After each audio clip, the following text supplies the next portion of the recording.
Hello my dear students, ಇವತ್ತಿನ ಈ ವಿಡಿಯೋದಲ್ಲಿ ವಾಸ್ತವ ಸಂಖ್ಯೆಗಳು ಅಭ್ಯಾಸ 1.1ರ ಪ್ರಶ್ನೆ 4ನ್ನು ಬಿಡಿಸೋಣ. ಪ್ರಶ್ನೆ 4ರಲ್ಲಿ ಏನಿದೆ ಅಂದ್ರೆ 306 ಮತ್ತು 657ರ ಮ.ಸಾ. = 9 ಆದರೆ ಅವುಗಳ ಲ.ಸಾ.ವನ್ನು ಕಂಡುಹಿಡಿಯಿರಿ ಅಂತ ಹೇಳ್ಯಾರ. ಈಗ ನಮಗೆ ಒಂದು ಫಾರ್ಮುಲಾ ಗೊತ್ತೈತ್ರಿ. ಈಗ ಅವ್ರು ಕೊಟ್ಟಿರೋದನ್ನು ಫಸ್ಟ್ ಬರ್ಕೊಂಡು ಬಿಡೋಣ. ಮ.ಸಾ. ಎಷ್ಟು ಕೊಟ್ಟಾರವರು? ಮ.ಸಾ. 306 ಮತ್ತು 657ರದ್ದು ಎಷ್ಟೈತಿ? 9 ಅಂತ ಕೊಟ್ಟಾರ. ಹೌದಾ? ಈಗ ನಮಗೆ ಗೊತ್ತೈತಿ, ನಮಗೆ ತಿಳಿದಿದೆ. ಏನು ತಿಳಿದೈತಿ? ನಮಗೆ ಒಂದು ಫಾರ್ಮುಲಾ ಗೊತ್ತೈತಿ. ನಾವು ಮೊದಲು ಇಂಟ್ರೊಡಕ್ಷನ್ ವಿಡಿಯೋದೊಳಗೆ ನಾನು ಫಾರ್ಮುಲಾದ ಬಗ್ಗೆ ಎಕ್ಸ್ಪ್ಲನೇಷನ್ ಮಾಡೇನ್ರಿ. ಹೌದಾ? ಏನು ಫಾರ್ಮುಲಾ? ಮ.ಸಾ. ಇಂಟು ಲ.ಸಾ. ಈಸ್ ಈಕ್ವಲ್ ಟು ಎರಡು ಸಂಖ್ಯೆಗಳ ಗುಣಲಬ್ಧ.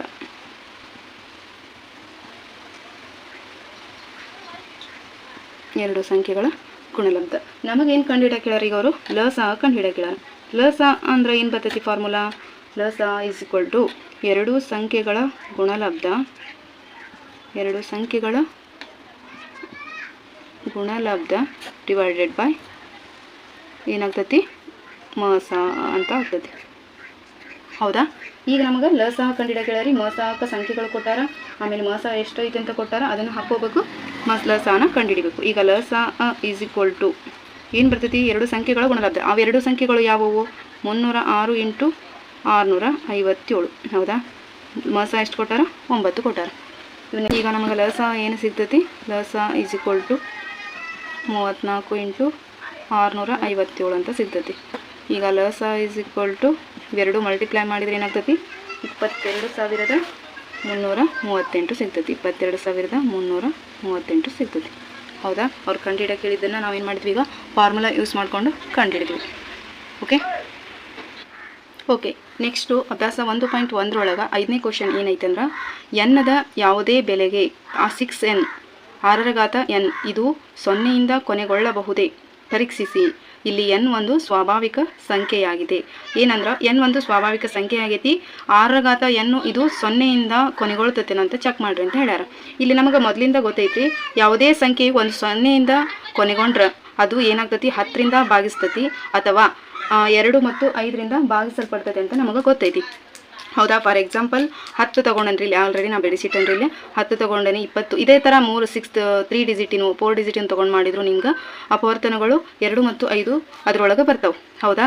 ಆದ್ದರಿಂದ ಏನು ಹೇಳ್ಯಾರ ಅವ್ರಿಗೆ? ನಮಗೆ 6n ಅಂತ ಹೇಳ್ಯಾರ. ಈಗ 6nರ ಅಪವರ್ತನಗಳನ್ನು ಕಂಡುಹಿಡಿಯನ್ರಿ. ಈಗ ನಮ್ಗೆ ಗೊತ್ತಾಯ್ತು, ಯಾವುದೋ ಒಂದು ಸಂಖ್ಯೆ 0ಯಿಂದ ಕೊನೆಗೊಂಡ್ರೆ ಅದು ಅಪವರ್ತನಗಳು 2 ಮತ್ತು 5ನ್ನು ಹೊಂದಿರ್ತೈತಿ ಅಥವಾ 10ರಿಂದ ಭಾಗಿಸ್ತೈತಿ ಅಂತ ಅರ್ಥ.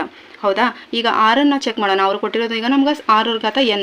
ಹೌದಾ? ಈಗ 6ರ ಅಪವರ್ತನಗಳು ಏನು 6ರ ಅಪವರ್ತನಗಳು ಏನು ಬರ್ತಾವೆ? 2 3 6, 3 1 3. 6ರ ಅಪವರ್ತನಗಳು 2 ಇಂಟು 3 ಬಂತು. ಅವಿಭಾಜ್ಯ ಅಪವರ್ತನ 6nರ ಅವಿಭಾಜ್ಯ ಅಪವರ್ತನ ಏನು ಬರ್ತೈತಿ? ಏನು ಬಂದೈತಿ? 2 ಇಂಟು 3ರ ಘಾತ n. ಅವರು 6n ಅಂತ ಕೊಟ್ಟಾರ್ರಿ. ಅದಕ್ಕೋಸ್ಕರ ನಾವು 2 ಇಂಟು 3ರ ಘಾತ n ಅಂತ ಬರ್ಕೊಂಡಿವಿ. ನೆಕ್ಸ್ಟ್ ಏನಾಗ್ತೈತಿ?